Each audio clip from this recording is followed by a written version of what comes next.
Mount Everest, the world's highest mountain.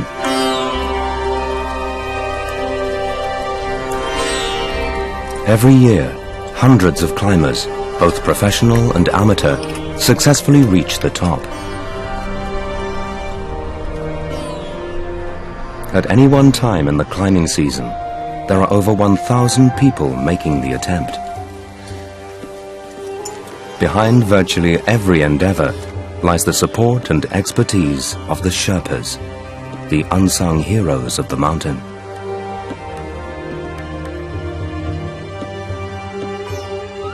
They guide, carry the equipment, prepare the routes, and rescue climbers who get into difficulty, every day risking their own lives so that others can claim the glory. Without them, only the hardiest and most skilled mountaineers would succeed. This is their story.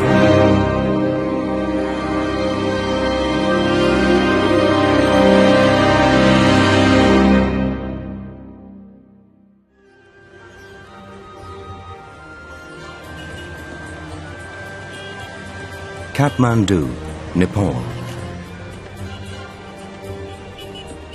Its chaotic streets couldn't be more different to the tranquil Sherpa villages high in the mountains.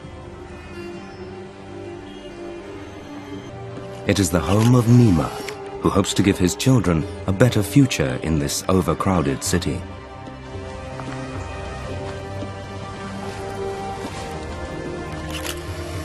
Purba comes from a remote forest village in the Makalu region. Lukla, the hub of Himalayan tourism, is the home of Nima Tenji.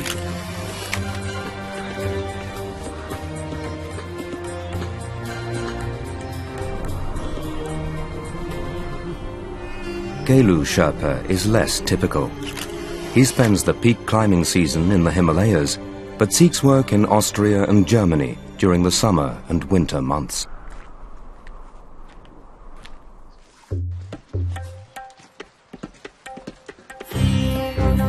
It's spring, 2011. The 4 Sherpas have been hired by Theo Fritsche, an extreme climber from Austria, and Jochen Hemleb, an alpine historian from Germany, to take part in an international expedition up Everest.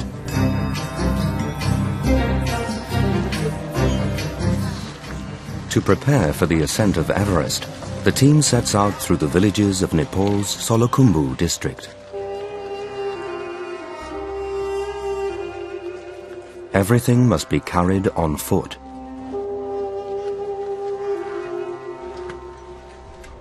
Purba, Nima Tenji, Nima and Gelu are not the only Nepalese who are needed. A whole team of guides and porters, over a dozen strong, carry the heavy equipment required for the expedition's ascent of Everest. And it's been this way since the very first attempts to climb the mountain. In 1922, the first ever expedition to make a full-scale attempt to climb Everest was made by the British, among them George Mallory. Of the 160 men who made up the team, only 13 were British. Mallory was caught in an avalanche on the North Col. 7 of his Sherpas were killed, the first ever recorded deaths on Mount Everest.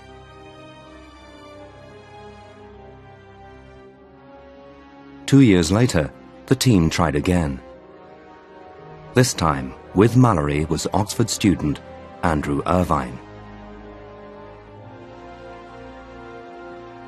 On June the 6th, Mallory and Irvine set off with 5 Sherpas. The Sherpas all returned safely, but Mallory and Irvine vanished. Whether they reached the top 29 years before Hillary and Norgay has been the subject of heated debate ever since.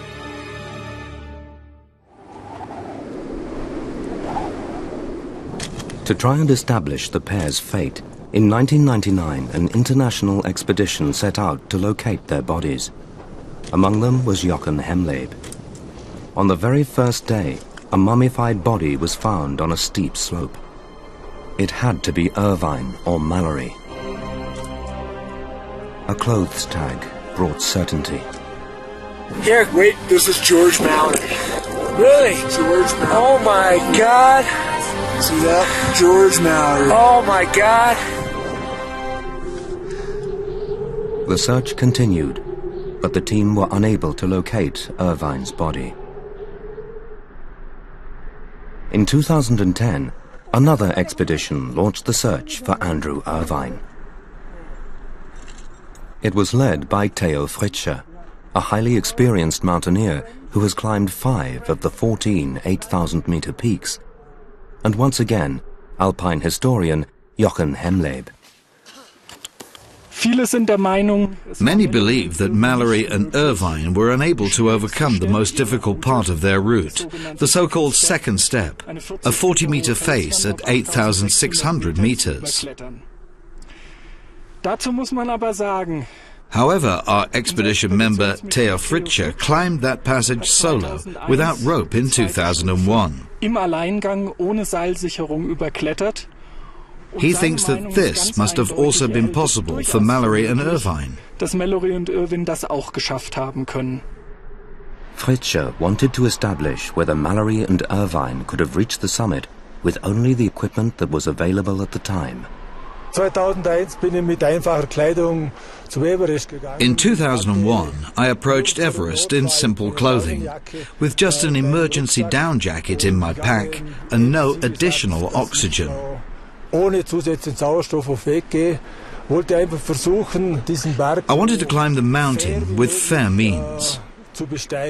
From what I know today, Mallory or Irvine, at least one of them, may have been on the summit.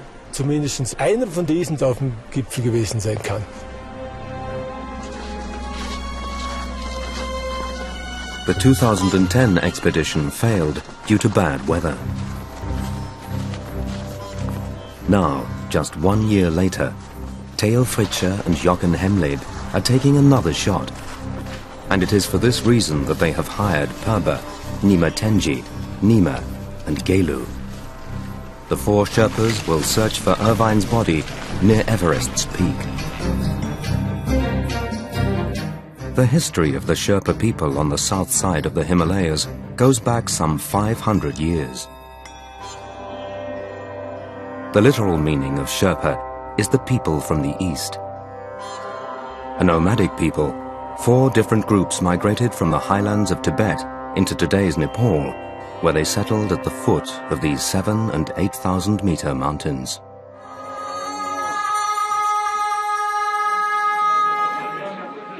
The precise reason for the Sherpas' migration is unclear, but according to oral tradition, they set out in search of the mythical Shangri-La. The vast majority of the Sherpas practice Tibetan Buddhism. To reach enlightenment, some choose to become monks and enter monasteries, where they take vows to refrain from worldly pleasures. Twice a day, the conch horn calls the monks of Nepal's famous Tengboka monastery to puja, an act of devotion in which offerings are made to Buddha and religious texts chanted.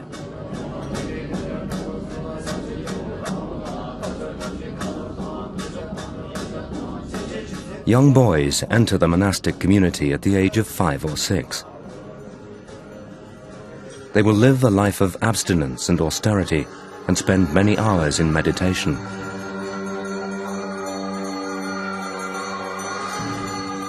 Eventually, these novices hope for spiritual illumination, or nirvana.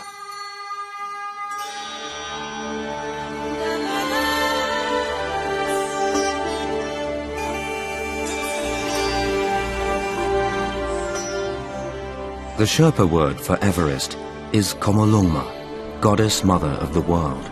So many choose to live high in the mountains above 3,000 meters, as close to the seat of the gods as possible. And for them, hard work in the fields is their perpetual high-altitude training. Sherpas breathe more efficiently at high altitude. Their pulmonary blood pressure rises less than that of other climbers.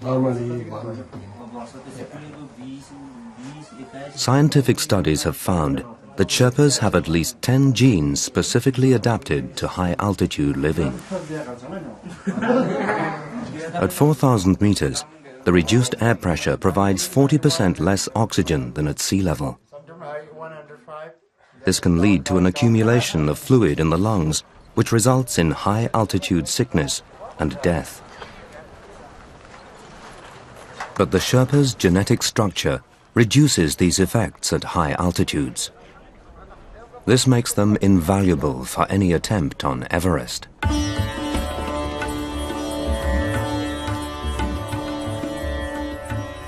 Nevertheless, the Sherpas, along with the rest of the team, must spend several weeks acclimatizing themselves. So they set off on a trek for Island Peak, a gentler climb, much favored by less experienced mountaineers. At nearly 6,200 meters, it is the perfect preparation for the climb up Everest. Perba's nickname among his peers is Turbo. He's always among the first on the mountain and has an impressive record. I've reached the summit of Everest 3 times, as well as from 5 or 6 more ascents.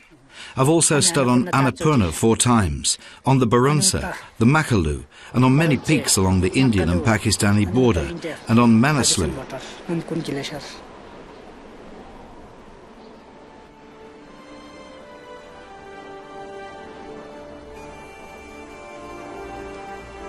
A few days later, and the acclimatization is almost complete. Wow! Yeah, baby! Yeah!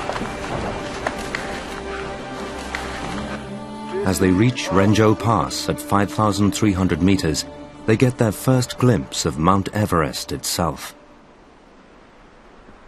Now the Sherpas will come into their own. One aspect is the Sherpa's sheer hardiness. We have already seen what great achievers they are, how able they are to push to great heights in a short time. We Westerners require much longer recovery periods. The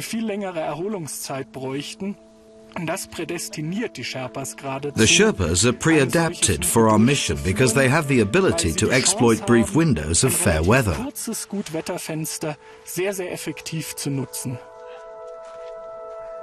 On every journey into the mountains, the Sherpas tie prayer flags along the route.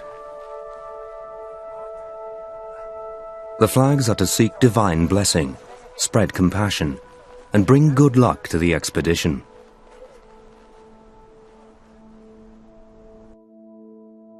Tenzing Norgay compared Everest to a mother hen.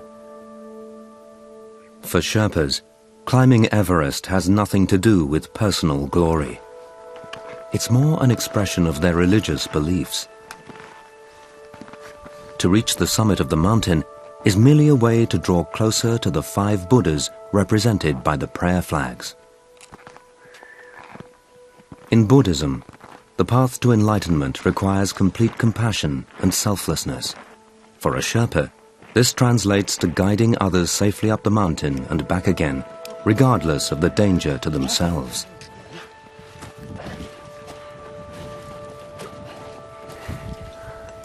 Of the more than 200 people who have died climbing Everest, a third have been Sherpas.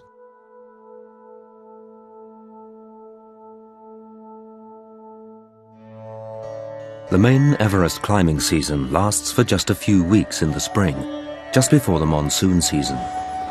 From June to August, daily rain turns the hills lush and green, but makes climbing impossible. So for much of the year, Sherpas live a relatively normal life. For some, this is a life that has remained unchanged for generations. As the spring season ends, Perba goes home, together with his friend Uberats, anxious to see his family before his next job begins. Both men have families in a tiny village in the Makalu region, a conservation area to the east of Mount Everest.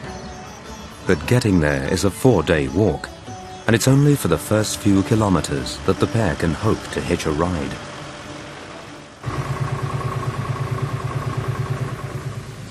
Abruptly, the more comfortable leg of Perba and Uberatz's journey comes to an end.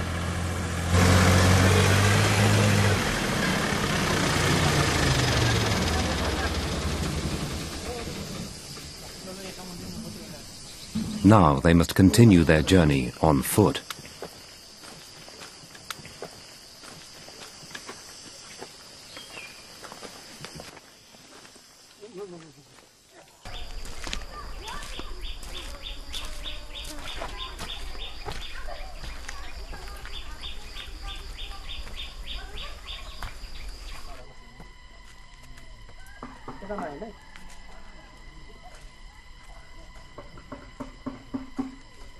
Uberatz is growing weary after the long walk, so Perba stops at a farmhouse on the edge of the road to buy refreshments. A cucumber.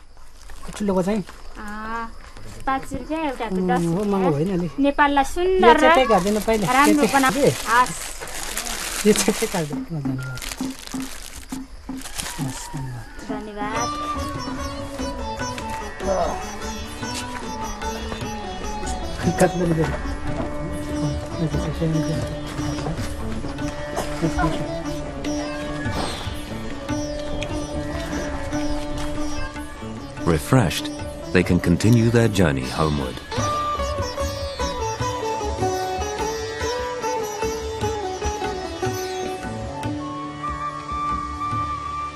Hour after hour, Perba and Uberatz continue their journey up the foothills of the mountain. It's Saturday, market day in Canterbury. Once a week, local farmers and travelling merchants come here to sell their goods.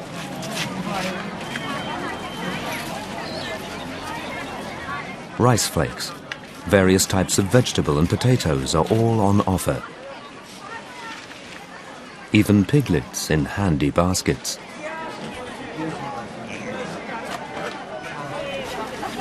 Perba is looking for a gift for his little boy.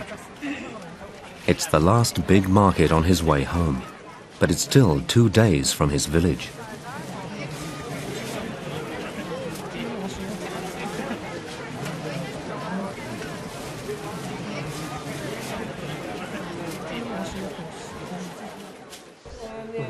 That evening, the two men head off to a local bar. The hostelry serves tongba, a local beer. It's made by fermenting millet, which is left to stand for 6 months. Boiling water is added, and the mixture drunk through a straw until all the alcohol has gone.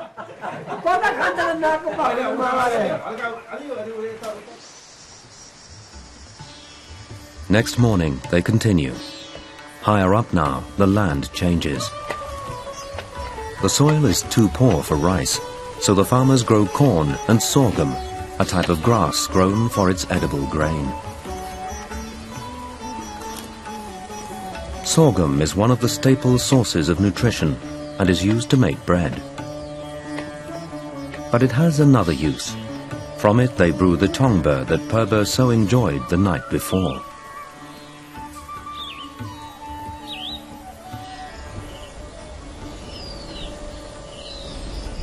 It's the monsoon season. Almost every day, the sky darkens around noon. If it doesn't rain, it gets foggy.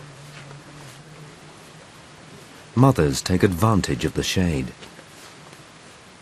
In the summer, temperatures can reach 30 degrees, so as the sun goes in, they bring out their babies.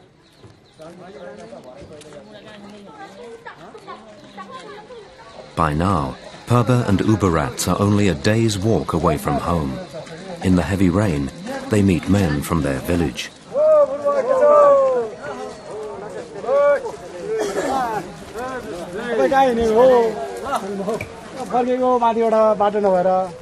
The villagers bring bad news. The heavy rains on the mountains have caused the river, which Purba and Uberats must cross to get home, to flood. It's now impassable. But Purba cannot wait. His next job will not allow for it. Now he won't be able to see his wife and children for another 3 to 4 months.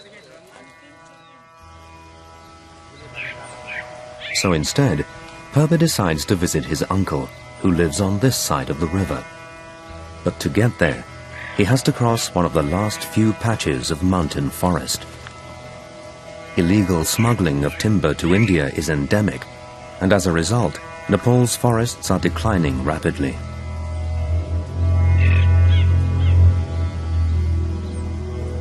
Even so, the remaining forest has its own brand of dangers, even for a Sherpa.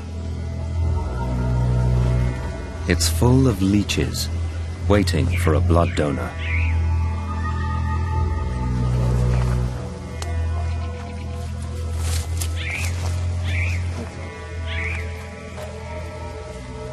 In no time at all, Purba's legs are covered with leeches.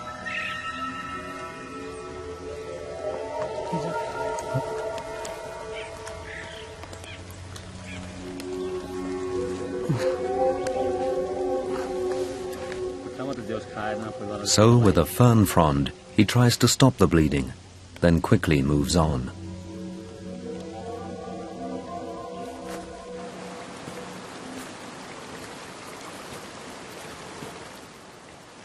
Finally, on the 3rd day, Purba reaches his uncle's house.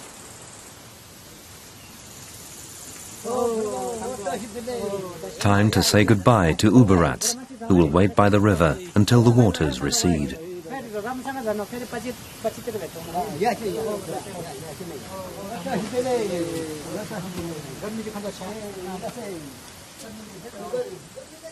Uberats must carry his heavy basket alone now.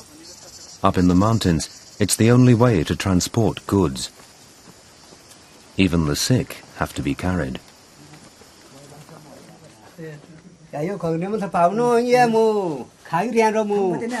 In the tiny kitchen, Purba's cousin is preparing lunch. While she bakes chapati, a flatbread, Purba recounts his experiences up the mountains.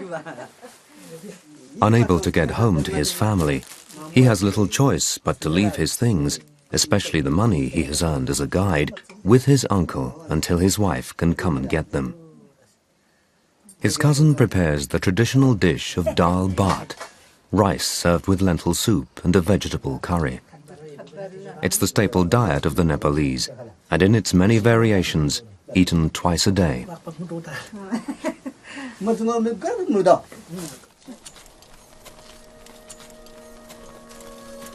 As part of their final preparations and acclimatization for the ascent of Everest, the expedition first climbs Island Peak, so named in 1951 by the British mountaineer Eric Shipton. Although the peak is at 6,000 meters, it's a relatively easy climb and a popular destination for trekkers, as well as an acclimatization exercise for more serious climbers. The ascent of Island Peak is basically just a hike up to High Camp, followed by a more difficult climb from there to the peak.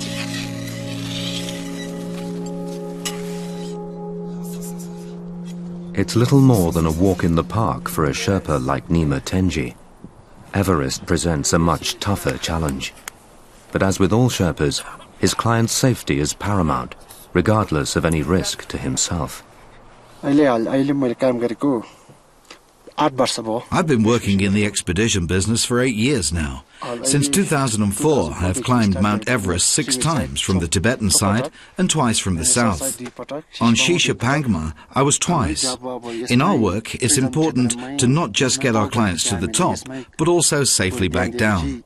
I hope we can do that again this time.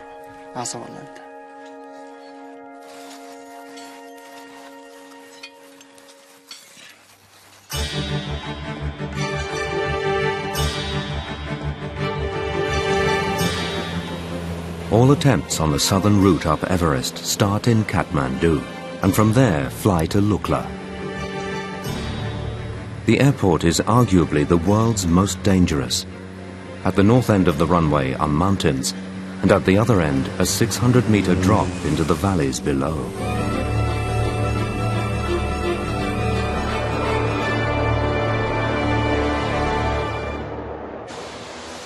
The pilot gets only one chance. Going around again is not an option. It is a busy airport. Not just tourists, but everything that's needed in the mountains is flown in. During the peak seasons in spring and autumn, more than 30 planes a day use the runway.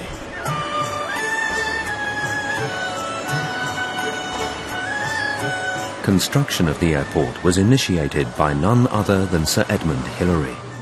But inevitably, it was the Sherpas who built it, by hand.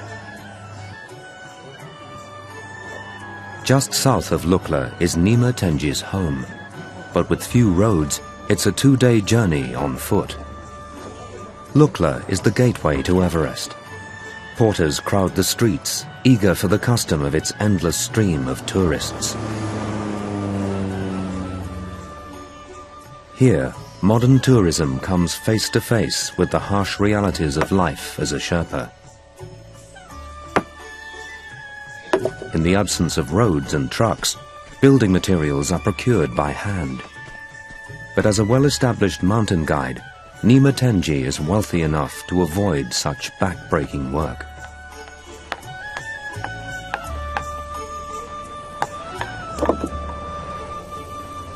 Few Sherpas are so lucky. They make their living by supplying stones for road and house building.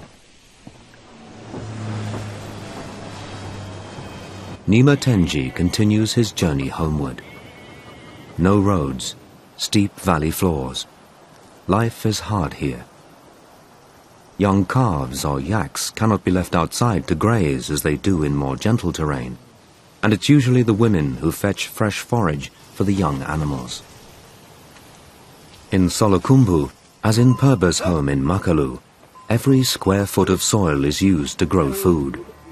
Here it is potatoes and cabbage, practically the only crops that survive at this altitude.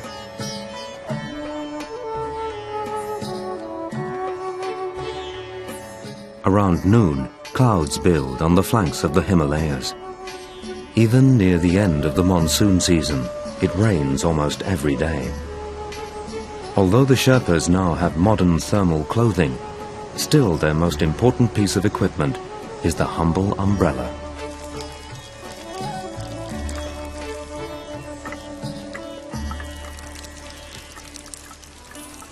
In July, the average rainfall is 280 centimeters, twice as much as Britain's wettest ever June on record.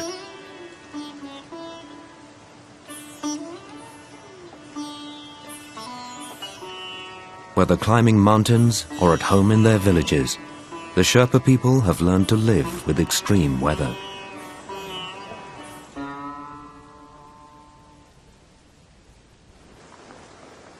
Late afternoon, and Nima Tenji finally arrives home. It's still pouring with rain. To greet their father, his 2 children have stayed home from school. It's the first time they've seen him for months. Despite his relative wealth as a guide, nevertheless, Nima is still building this small home with his own bare hands. Once inside, the children wait impatiently to see what Daddy has brought them. Like children the world over, they love sweets. But today they have a gift of much greater value.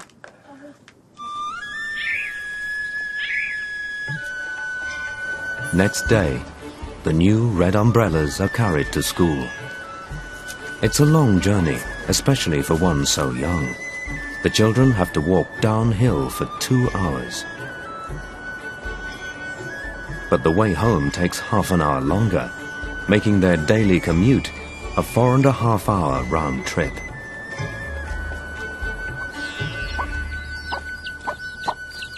Nima Tenji's little farm lies at 2,900 meters. The only crops that grow well in the small garden behind his house are potatoes and cabbage.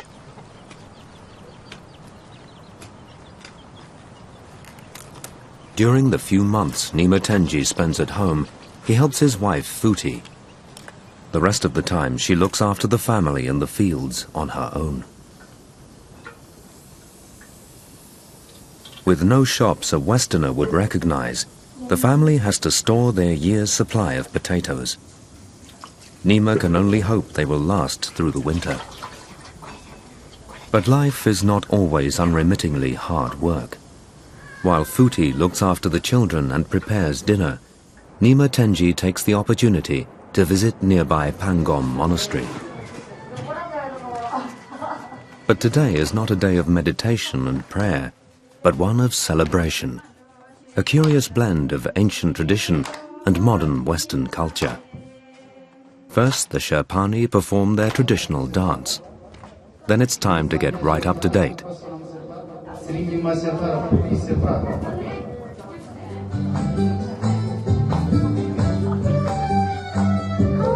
A mobile phone serves as a jukebox.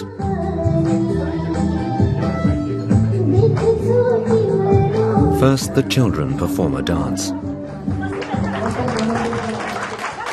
Then everyone joins in. It is a rare break from Nima Tenji's otherwise harsh life, alternating between farming his small holding and guiding climbers up the mountains.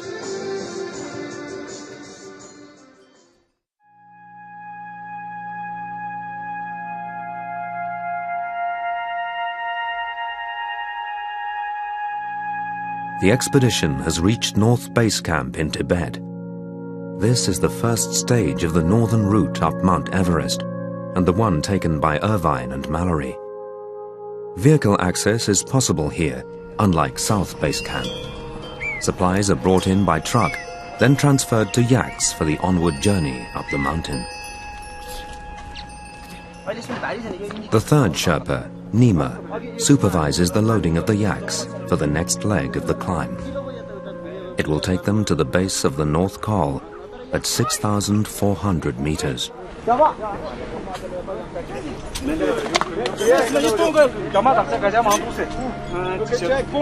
Tact and savvy are needed in these negotiations.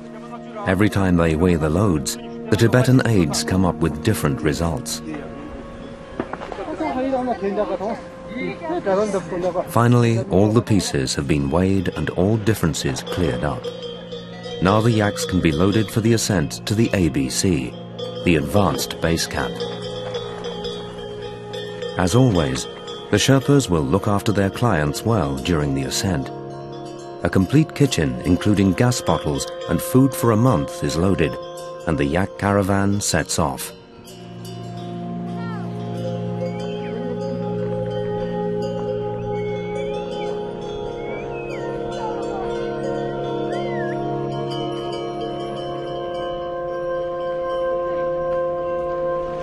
Past the seracs, impressive ice formations, they climb from 5,300 to 6,400 meters.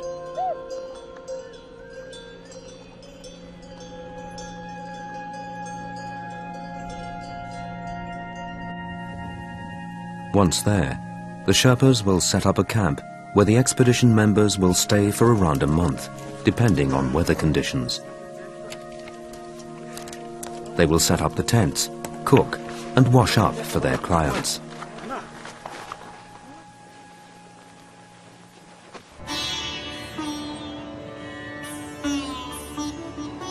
It's not just on the mountain that Sherpas provide critical support.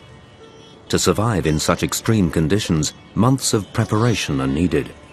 So between expeditions, Nima and a colleague carry out equipment maintenance. Cooking gear and ropes are checked. The most critical equipment is the oxygen masks. If one of them should fail, in the worst case, it could result in the death of a client. A Sherpa's reputation is crucial. When tourists climb Mount Everest, we accompany them. They come as clients, but they soon turn into friends we care for.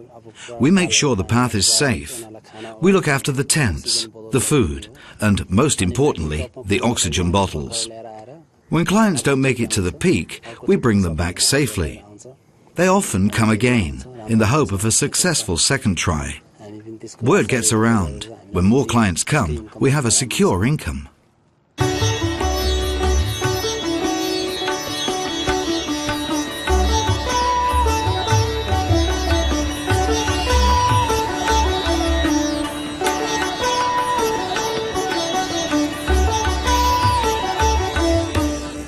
Nima's home is Kathmandu.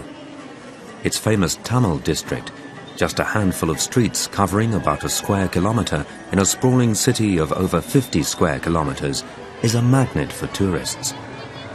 Over 2,500 businesses are crammed into this area. And it's not just trekking gear that attracts the visitors. The shops sell everything a tourist could wish for. From souvenirs to carpets, pashminas to woolen goods, and not least, tanka.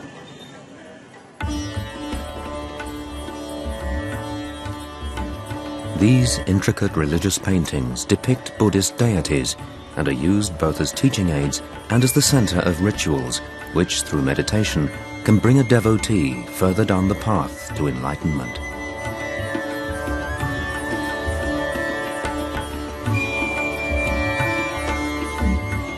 Nothing better illustrates the deeply spiritual nature of the Nepalese people in an otherwise chaotic and commercialized city.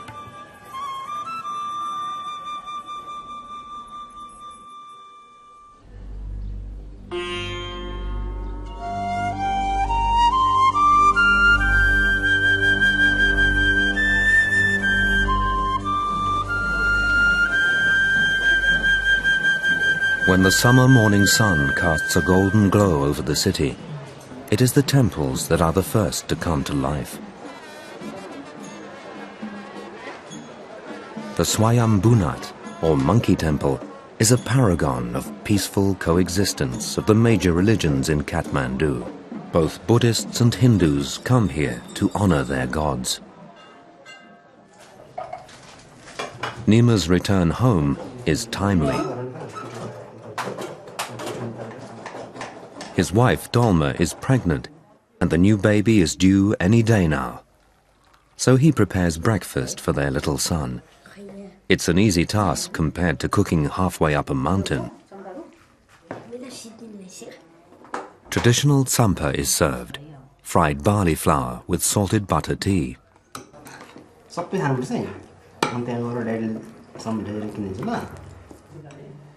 After breakfast, it's time for Nima's son to go to school.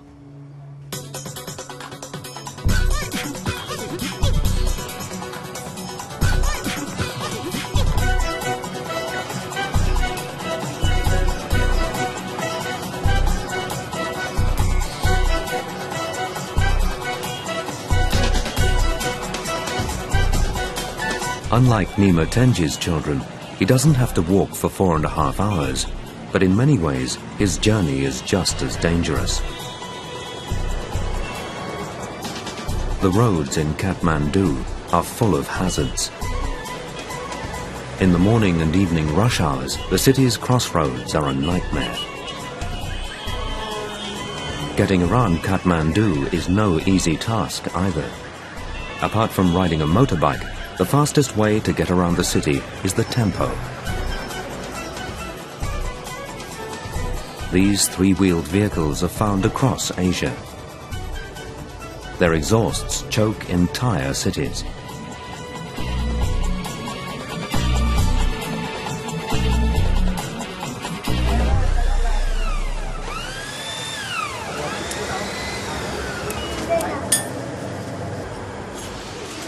With scant regard for their own or passer-by's safety, in a garage on the edge of a street, young workers melt metal scraps in a makeshift furnace to produce fittings for a temple.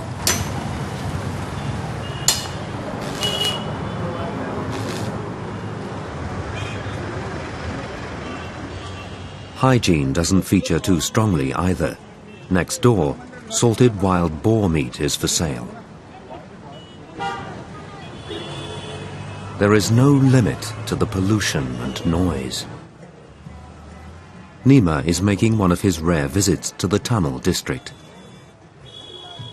It is here that he will find the greatest choice of pashminas, traditional Kashmir shawls.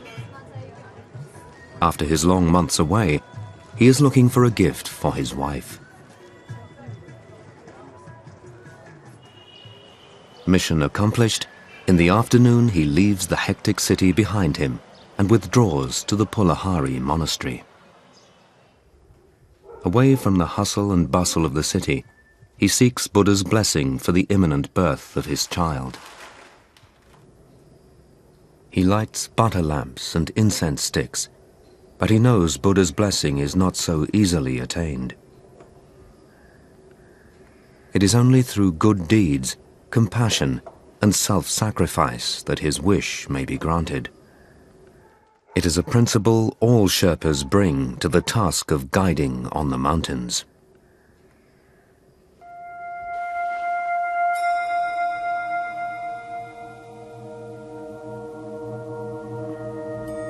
The expedition is preparing to leave Advance Base Camp. To reach Camp 4, they must climb the glacier to the foot of the North Col, which is over 7,000 meters high.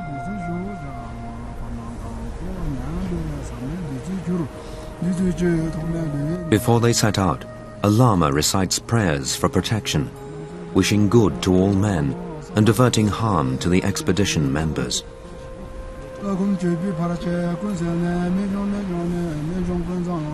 Gelu was the last to join the team. He is a highly valued member because he also took part in the 2010 search expedition for Irvine's body.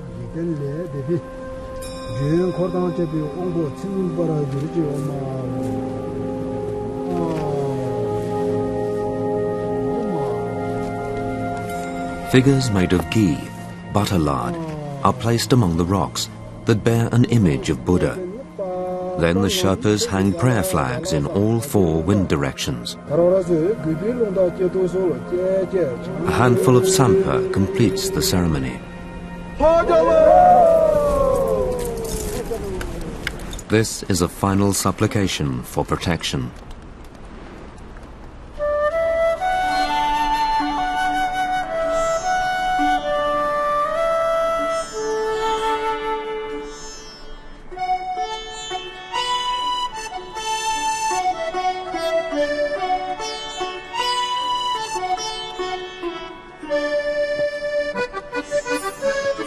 When the tourist season is over, not all Sherpas return to their homes.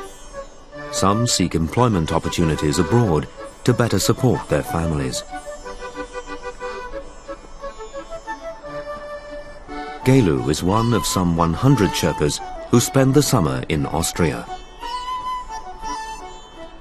For 6 years, he has worked in the Alps near Salzburg, in the kitchens of the Schmidt-Zabirov Lodge, 3 or 4 times a week. But perhaps it's not too far from his roots. The lodge lies at 2,000 meters in the middle of a 10,000-kilometer walk that extends all the way across Europe. Sherpas like to work in the mountains, no doubt.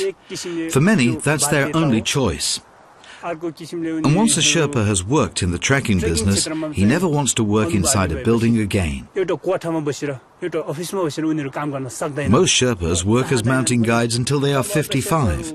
Then they switch to office work, which gives them more time for their families. The point is to be happy with whatever you are doing.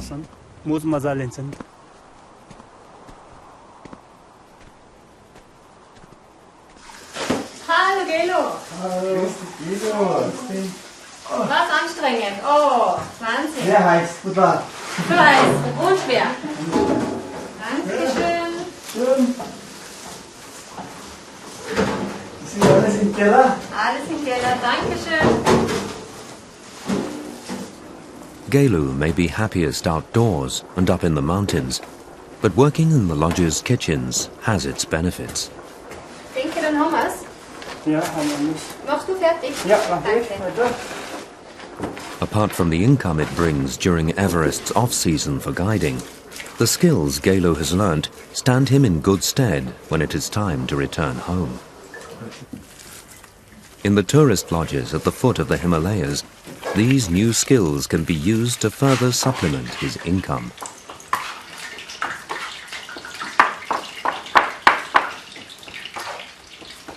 After years of practice, Gelu has become a good cook. And he has perfected his German.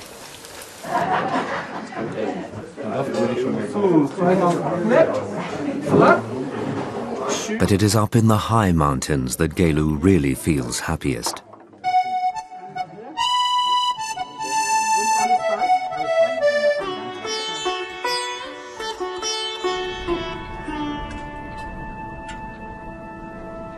The team that will search for the body of Andrew Irvine is snowed in at the advanced base camp at 6,400 meters. Although the sun is out now, there has been fresh snowfall every day, preventing an ascent to the search area. The climbers try to pass the time by planning the next stage of the expedition. Their thoughts center around the question of which route Irvine might have chosen. Der Hintergrund unserer Suchstrategie nach Andrew Irvines Leiche. Our search strategy is based on the fact that Irvine's body has been seen once with certainty, but possibly 3 times. Bereits aber auch 3-mal gesichtet wurde. The most credible report, in my opinion, is that of a Chinese climber, Chu Qing, who in 1960 saw a body near the ridge which can only have been Irvine's. Since at that time, Mallory and Irvine were the only ones missing in that area. Trying to put themselves in Irvine's shoes, the climbers hoped to work out the route he was taking back down the mountain before he disappeared.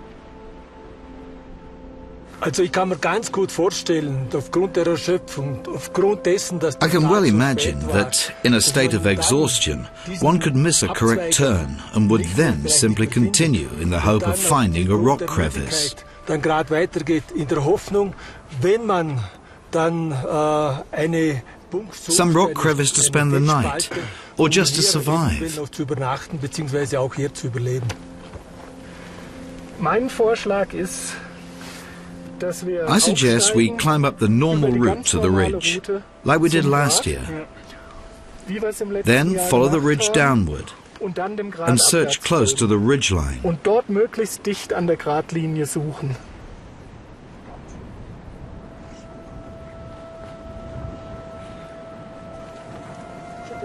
It's not just the snow that is holding back the team. The summit of Everest is the dividing line between China and Nepal. Ascending via the southern route requires a permit from only the Nepalese, but Mallory and Irvine had taken the northern route. This route passes through Chinese territory, and a permit is required from their authorities. For 3 weeks, the expedition is condemned to wait until the Chinese authorities have prepared the route.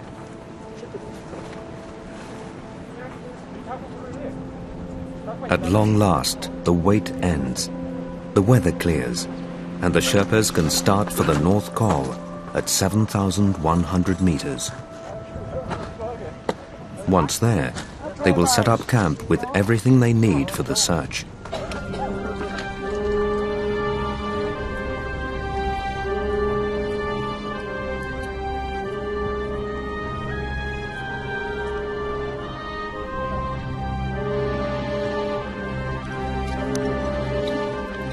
They have a steep climb ahead of them.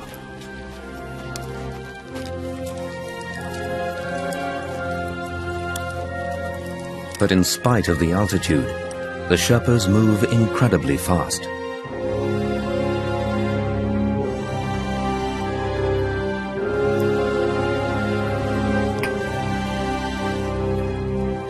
Each of them carries 25 kilos.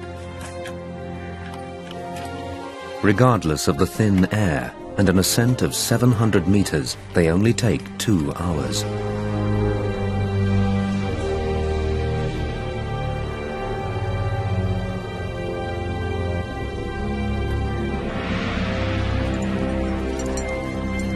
On arrival on the North Col, there's no time to rest. At this height, the weather can change instantly. The Sherpas have to prepare the campsite without delay.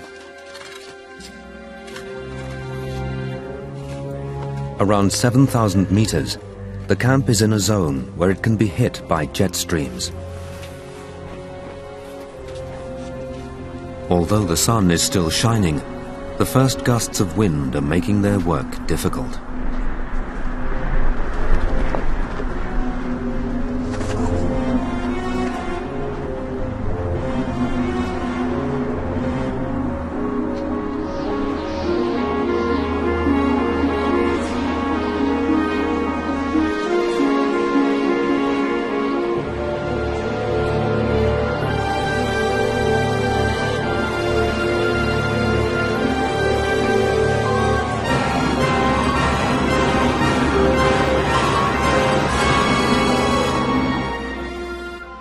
By nightfall, the wind has calmed down, a welcome surprise. In the advanced base camp, everyone is busy. While the Sherpas plan the next day's search, the first climbers, ant-like, are already on their way to the summit.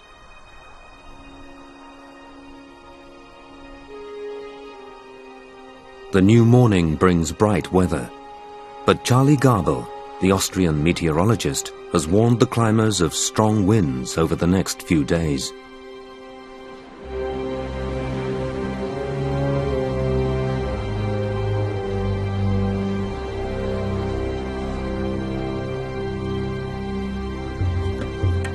But the Sherpas are not put off. Along the ascent route to the 2 highest camps, traffic is heavy. Other climbers have taken advantage of the fine weather and are already on the way back down. Through his telescope, Jochen Hemleb watches the ascent of the search team to Camp 6 at 8,300 meters. The greatest challenge is the environment. Sleeping in a tent at 38-40 degrees centigrade below zero. In Camp 6, even the melting of snow is a problem. To get 1 liter of water, it takes 1 to 1.5 hours. Putting on a pair of expedition shoes can take more than an hour. And then you still have to strap on the crampons. For most people, this is difficult to imagine.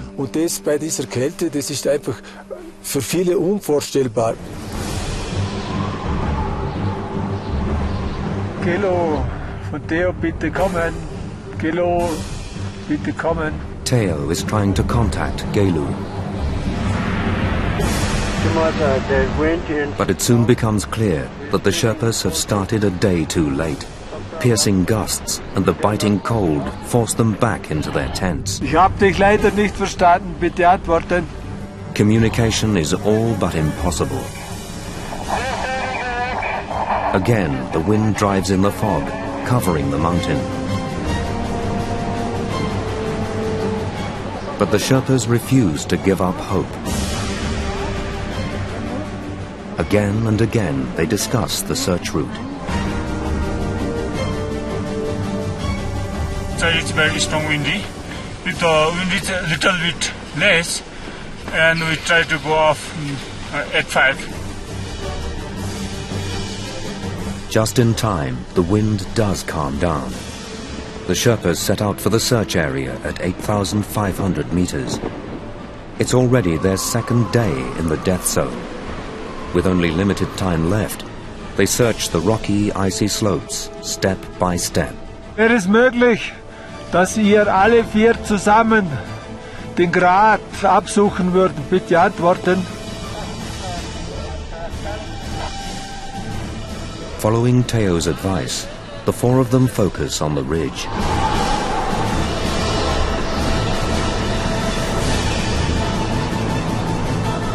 It's steep here. Oxygen masks and snow goggles limit visibility.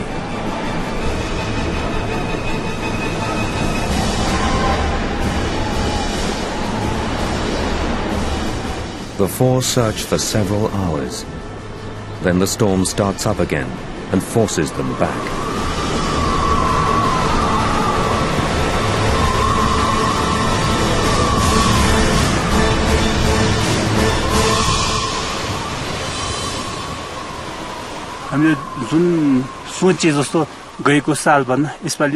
The search this year was better, more precise than last year. We were like a family, and the teamwork was really special.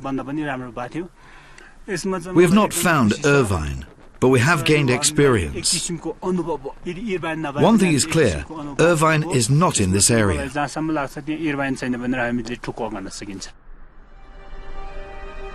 The Sherpas have done their best.